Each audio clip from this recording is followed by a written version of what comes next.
What's up, everybody? Welcome into another edition of the Hoops Betting Hour. It's noon, another day, another dollar, breaking down the NBA playoffs, as always, here on the Hoops Betting Hour. I am your host, the big man on campus. Lot to do today, lot to recap, lot to get to tonight. We got three games on the card, including Sixers, Wizards, Knicks, Hawks, and Jazz, Grizzlies. Lot of stuff to get into.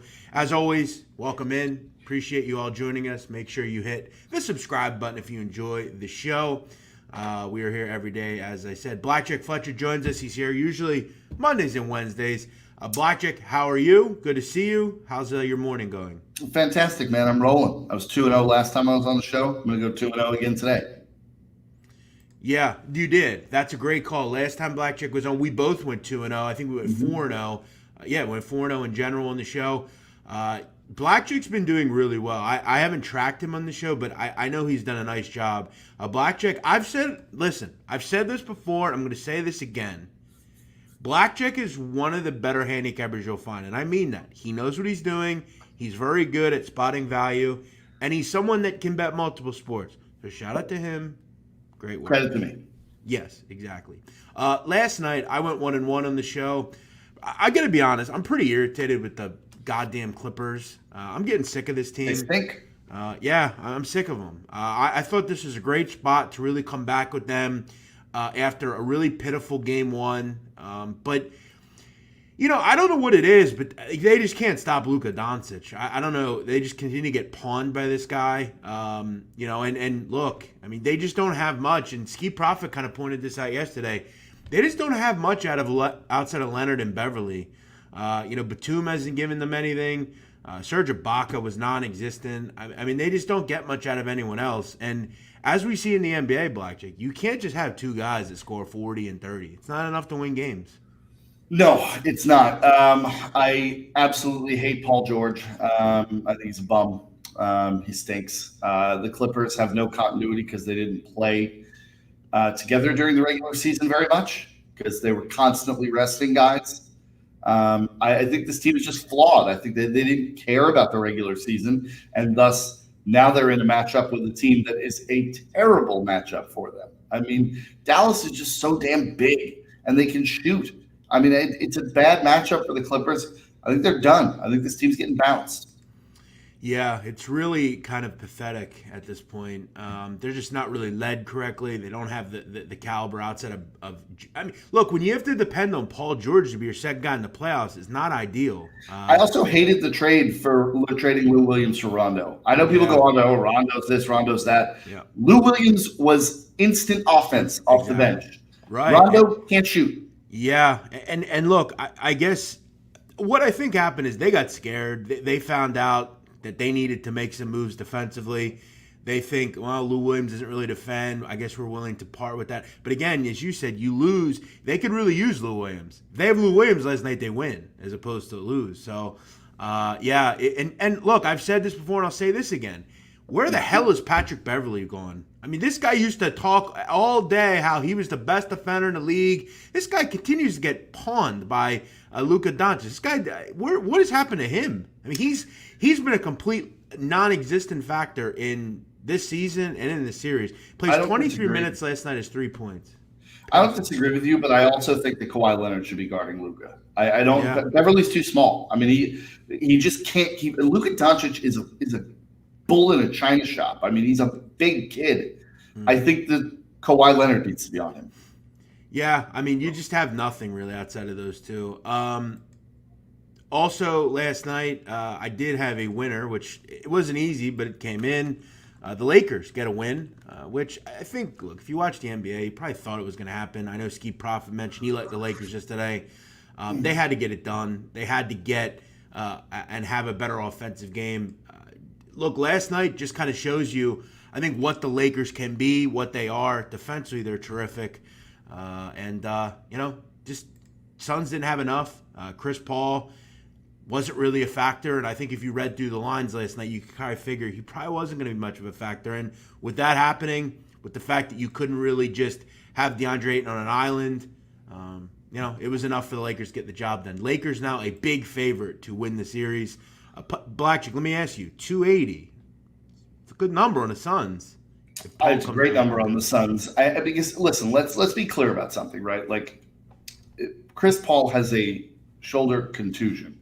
It's a deep bruise. It will heal. Okay, it will heal. It's a question of how long it takes, but it will heal. I still think there's a lot of value in this Phoenix team because you're talking about Chris Paul, who played 7 minutes in the second half of this game.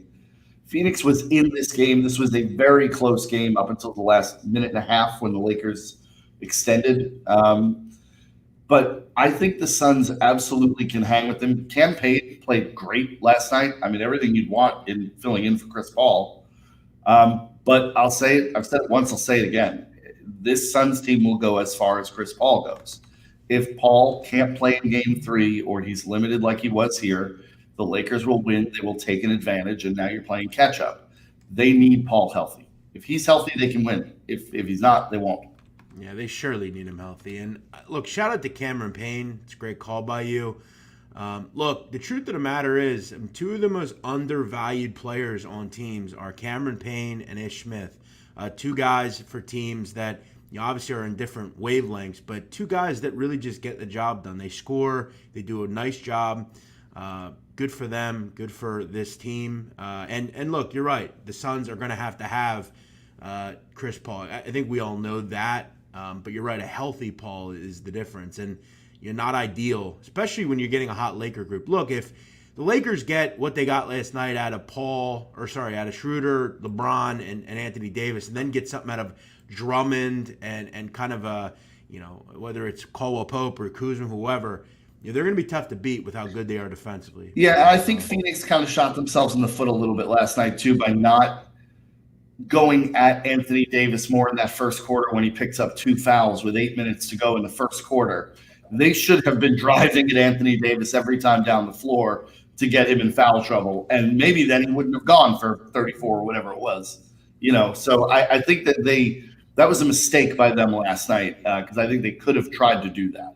Yeah, I had this prop on Sunday with Anthony Davis. I didn't hit it. I was kind of kicking myself for not going back to the well with it last night. But Nets, Boston, not really a ton to say here. Look, the Nets are going to control this series. It would be, frankly, it'd be surprising if the Celtics even cover a game, frankly. Agreed.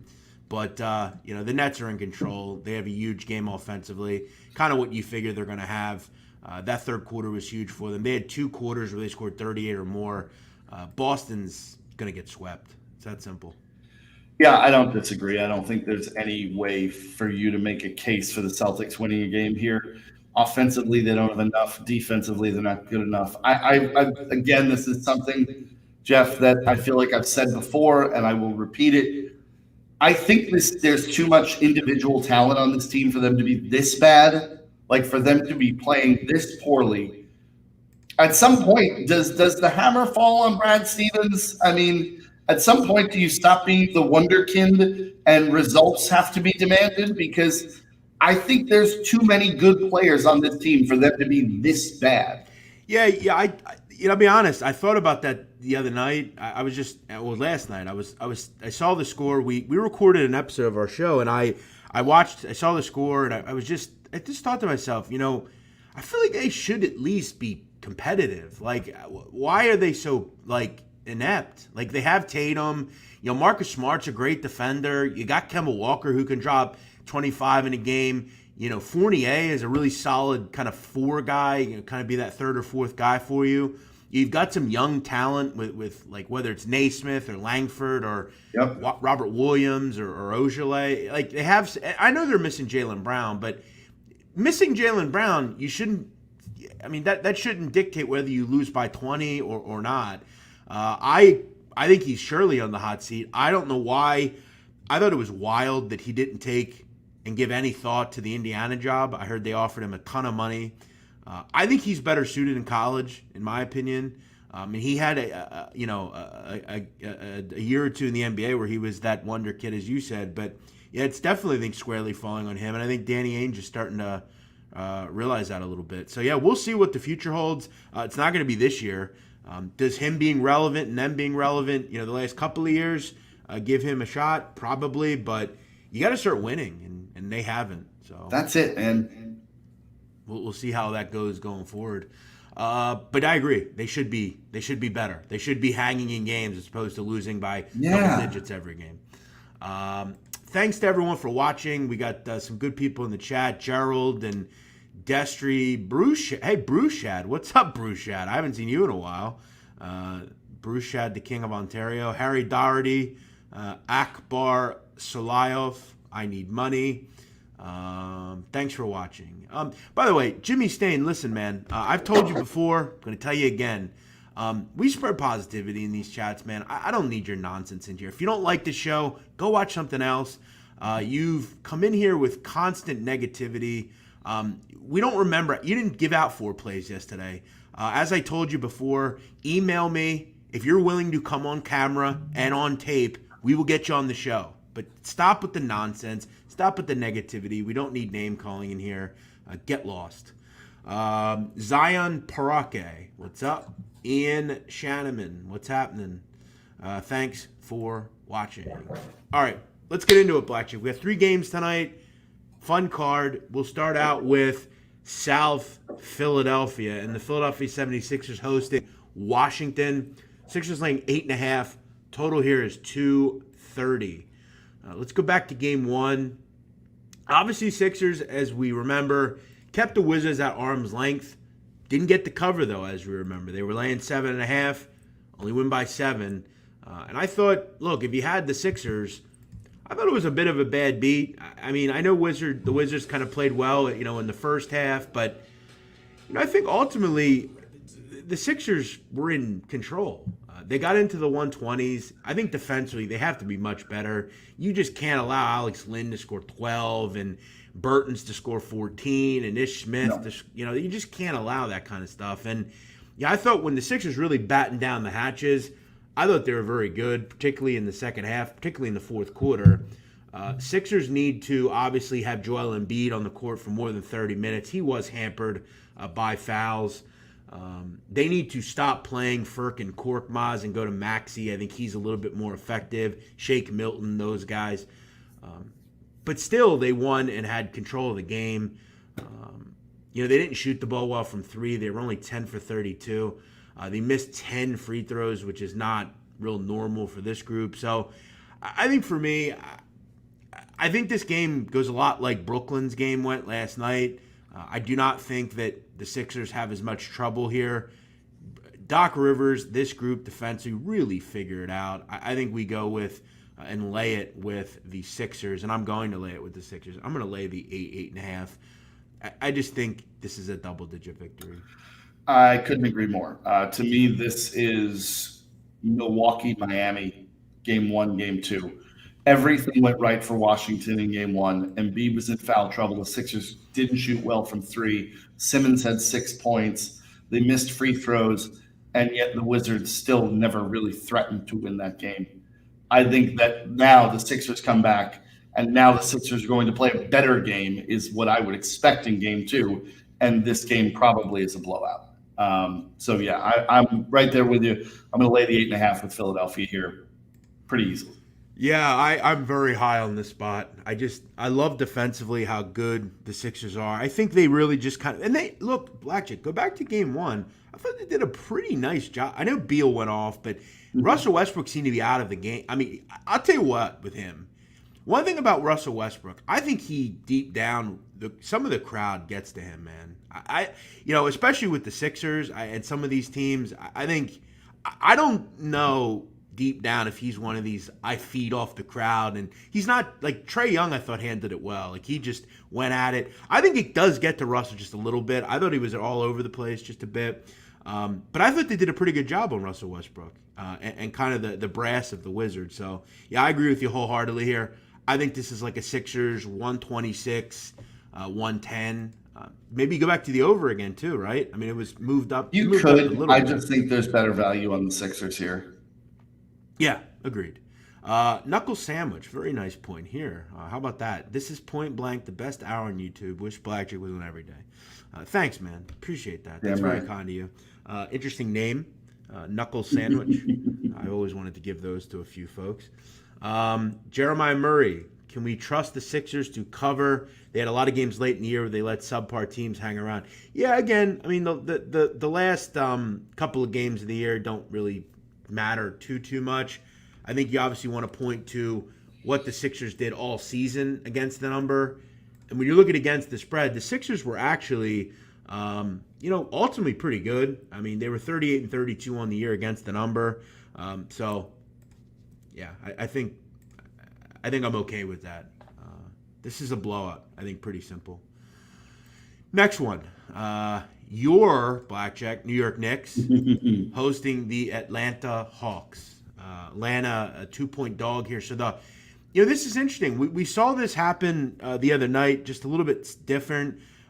You would agree, Blackjack, that the Knicks have to be a favorite at home. They just do. Maybe not a 3-point favorite, but they have to be a favorite. They've been very good all year.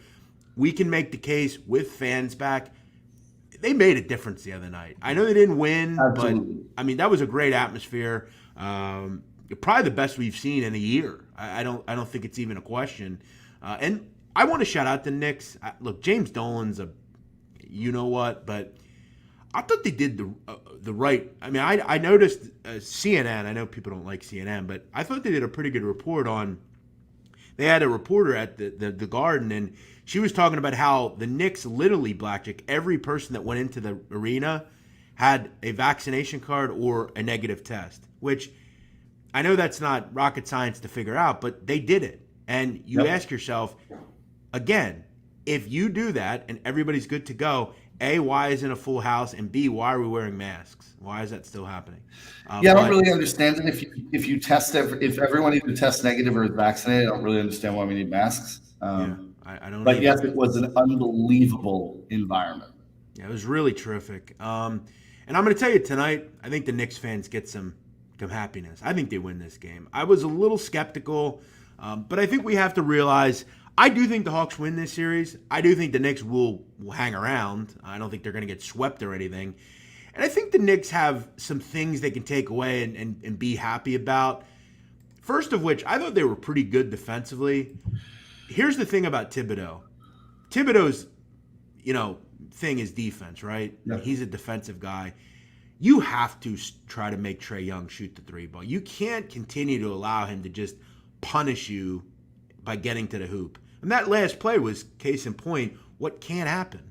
You got to make some adjustments, and I think they'll do that tonight. That's the one reason I love Game 2s. I think you can really kind of key in on defensive kind of differences and adjustments, and I think this is one you make. And I think if you can do that, A, you probably win this game, and B, it's likely Randall does better here. I think he has more of an AD performance last night than what AD did in the first game. Julius wasn't effective. He was 6 for 23. It's likely that he's better.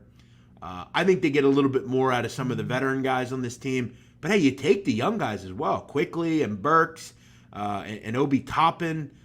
I think they get the job done tonight. We can always trust the Knicks defensively. It's not that they were bad the other night. The difference was one team had Trae Young. They got a couple of foul calls late. I think this stuff shows its head tonight. I think it goes the Knicks' way. I think the Knicks even it up.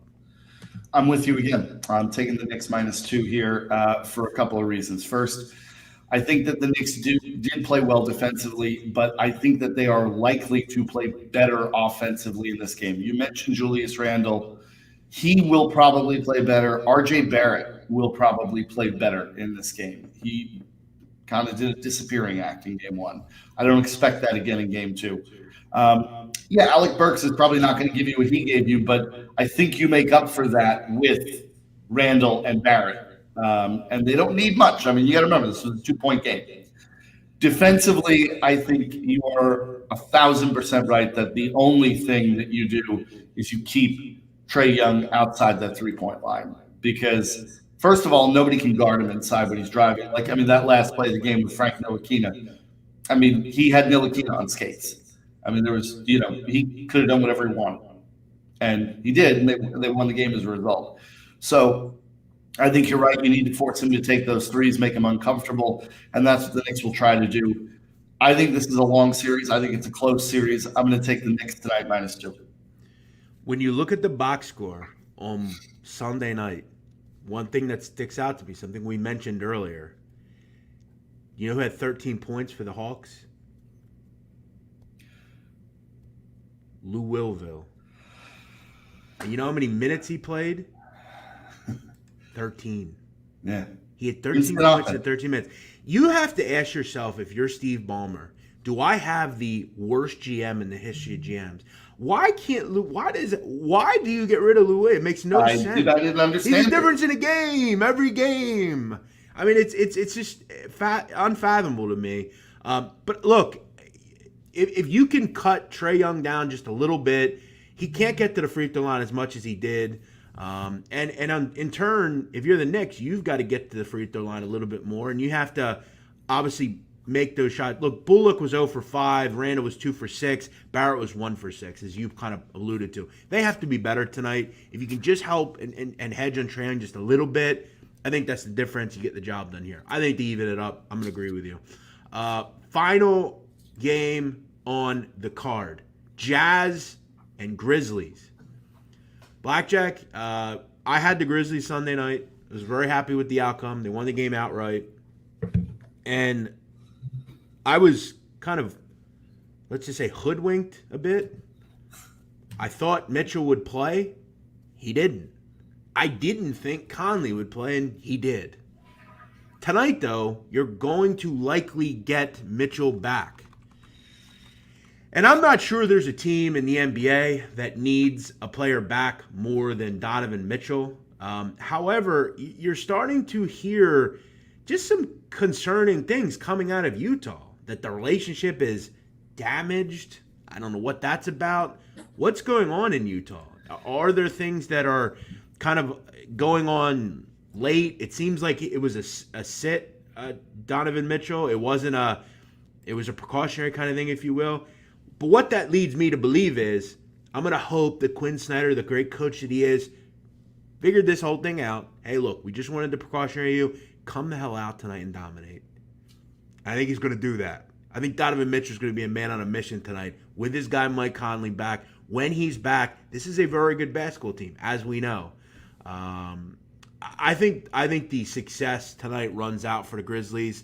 They've had some really great results, and it's not going to take away from the fact that I do think the Grizzlies are really going to be a tough out here. I just think at game one, you had a really nice setup. You can kind of feed off what you did against the Warriors. I think this is where you get smacked in the mouth. I'm going to go a little different on this one, though. I'm going to go Jazz first half. I think you get this one out of the way early.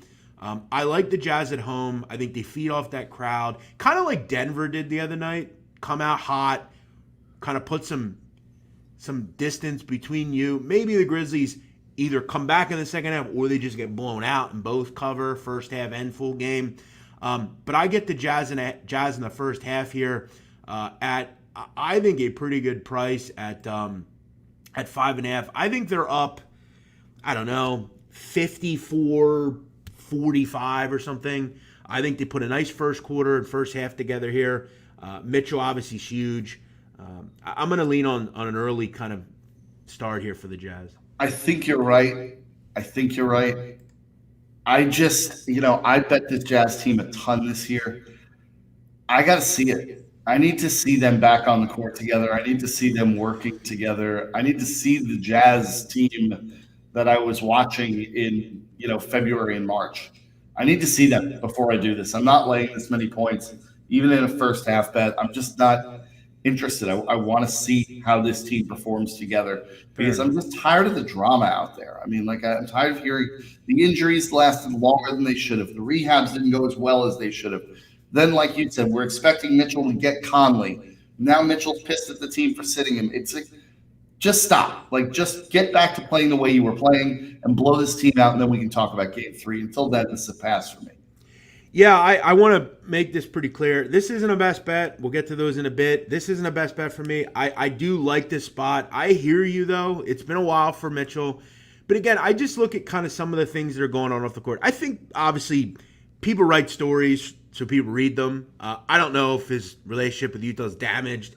Quinn Snyder's... Jeff, who cares? He signed a 5-year, $195 million extension that, by the way, doesn't kick in until next year. So you can be pissed off all you want. Tough. Yeah, no, agreed. And Guys like Mitchell, I know Mitchell's a young guy. Maybe he'll let it bother him. But I think one thing I've learned about Mitchell, you recommended, I think it was you that recommended that Chris Paul coronavirus documentary. I think it was you. Yeah. He was in that. And I think Mitchell's a leader. I really like him off the court. I think he does want to make a difference in the world. I think he's an interesting character for sure.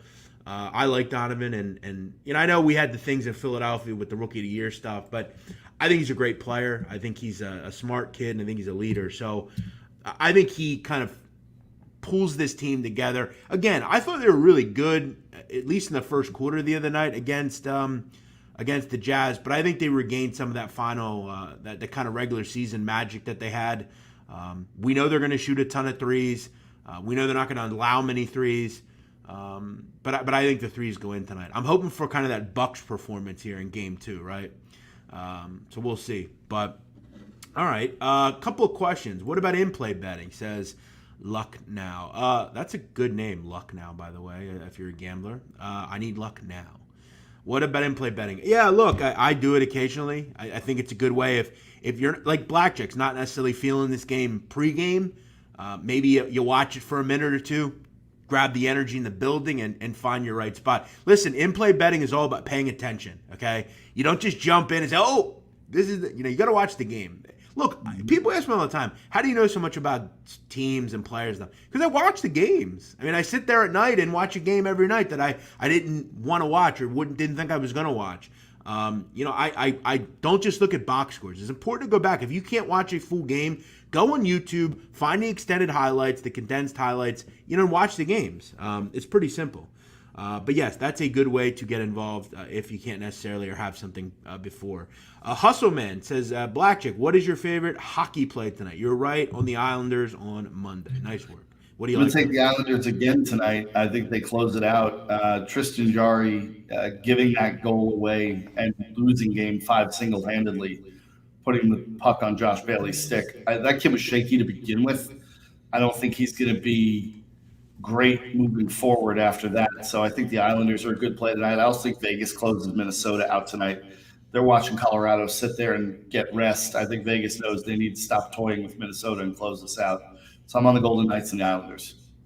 So you're on the Islanders. What was the other one? Golden Knights. Oh, your Golden team. Knights. That's your squad, isn't it? Mm-hmm. By the way, the Islanders win. We're heading to Borelli's, East Meadow. Try the baked clams. It's terrific. Blackjack, are you do you have any, you're not a futures guy, are you? Not a ton. Okay. I don't like having my money tied up for 6 months. Yeah. Well, now it's maybe a decent look if you have something. Thomas Lund, do you have any futures you like to look up? In the NBA, I'm kind of set pat on where I am, but I do think, I guess it depends on how bullish you are on the Suns. I think plus 280 I think is that's kind of value. interesting. Yeah. I think that's kind of interesting. When you're looking at the title currently, I mean, the Nets are plus 185, which I think is high. I still will say the Sixers at 7-1 even is a solid bet. I think you can make a case to the best team in the NBA still. So that's, I think, worth a look. Owen McCannon says, how about Dylan Brooks under 19.5? There's no way he continues production where he has to guard Mitchell. Good point. And he's actually one, I think, that recency bias would allude that maybe he's the guy tonight and that you want to get on him, kind of ride the wave. But that's a good point. A lot of energy is expelled with guarding players. Obviously, I think the Grizzlies have a multitude of different guys to go to. It's not just him and Morant. So, yeah, I like that one. Maybe in props as well, you go to Seth Curry. He has been very good for the Sixers recently. All right. Blackjack, what are your best bets tonight? Knicks -2 and Sixers -8.5. Like them both. I'm on the Sixers -8.5 as well, and I'm also going to play the New York Knicks. I don't want to not have different plays than Blackjack, but it's the playoffs. There's only 3 games. Like them. There's only 3 games. Yeah, it is what it is. You just got to kind of rock with them. I will also throw out there, I'm going to have a smaller play. It's not going to be a full unit play, but I'm going to have a smaller play. I didn't necessarily mention this, but I'm going to mention it now. I mentioned I think the Sixers get into the 120s. I think they're going to do that regularly in this series. Currently, the team total in the Sixers is 119.5 minus 105 at FanDuel. I'm on that. I think that one is just a little too low as well. All right. Sounds Dylan good. Stein says, we're here in Perth, Australia. It's currently 12:30 at night, and I'm heading to bed. Well, it's so fascinating how the world works. Shout out Dylan Stein, man. Shout out to Australia. Before we go, we have an episode that dropped today on our podcast called The Sit Down. If you enjoy Mafia history, you love organized crime, you love Goodfellas or Donnie Brasco, you got to check out today's show. You got to check out all the shows. But today, Blackjack, we went into an episode on a guy called Joe Messino. He is arguably the last Don of the American mob. He was picked up in the 2000s as the boss of the Bonanno crime family. He really did everything the right way. He took the family through multiple upheaval attempts. He was loyal to his mentor. He handled the Donnie Brasco situation as good as he could. We went deep into Donnie Brasco. We're probably going to do a show on that whole situation, but the Donnie Brasco situation was important when you're talking about the Bonanno crime family. Joe Messino basically went from a lunch truck operator to the boss of a family, had some really wild times, particularly at the end of his time. There was some real treachery with Joe Messino. Really a fascinating episode, and I thought it was terrific. Yeah, it's something that everyone should go and download. It's out today, like you said, to sit down. So Messino's just a legendary figure who has a lot of twists and turns and intersections with other people you'll know, and it's a fun episode. You'll enjoy it. Agreed. Blackjack, thanks as always. Real quick, let us know what you got going on, where you can find you. Well, I also have a podcast dropping today, 2.5 Idiots. Go download that with Paul LaDuca and Jeff Schwartz. Whoa, wait a second. Donnie Wright sent me that. That's you? Yeah. Wild. I got to admit, it's a wild title. Okay, so explain. Who are the idiots and who are you? I mean, that's up to personal interpretation. It might change each episode, too, so... Schwartz hates me, so I would say he's the idiot. Schwartzy talks about the Julio Jones drama. We talk NBA playoffs. LaDuca talks about Tony La Russa and the White Sox, what's going on there. By the way, a very good offensive lineman, Jeff Schwartz. He was a very good offensive lineman. Played for the Giants. Hated him. Go download 2.5 Idiots. Yeah, I actually will do that. That sounds fascinating. One more comment before we go. Blaze Townsfan says, do you think Richard Kuklinski is a liar?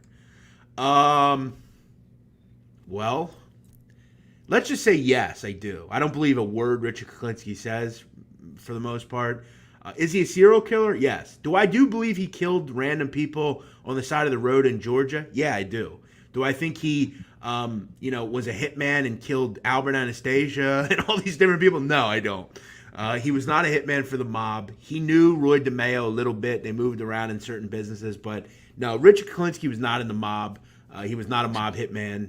No, I don't believe much of anything Richard Kuklinski says, and neither did the federal government. Because you go back to when he was at Trenton State Prison, nobody believed anything he said either. Though his psychiatric appointment that was on HBO is quite interesting. If you want to hear about lore, and I miss a guy that would just stab people with needles on the street that had cyanide in them. He was a real nut. So yes, don't believe him. All right, we're out of here. This is probably not good for the Who's betting hour that we're talking about Richard Kuklinski. All right, we're out. Have a good night. Enjoy the NBA tonight. Should be a fun one. We'll see Blackjack maybe you later in the week or next week. Thanks for coming on. We'll talk to you later. As always, subscribe, like the show. Check us out every day, noon Eastern. We're back tomorrow, same time, same place, Thursday, here on the Sit Down. Happy birthday to my brother. He's how old today? I'm 32. He's 28. Shout out to my brother. Shout out to my brother. See you all.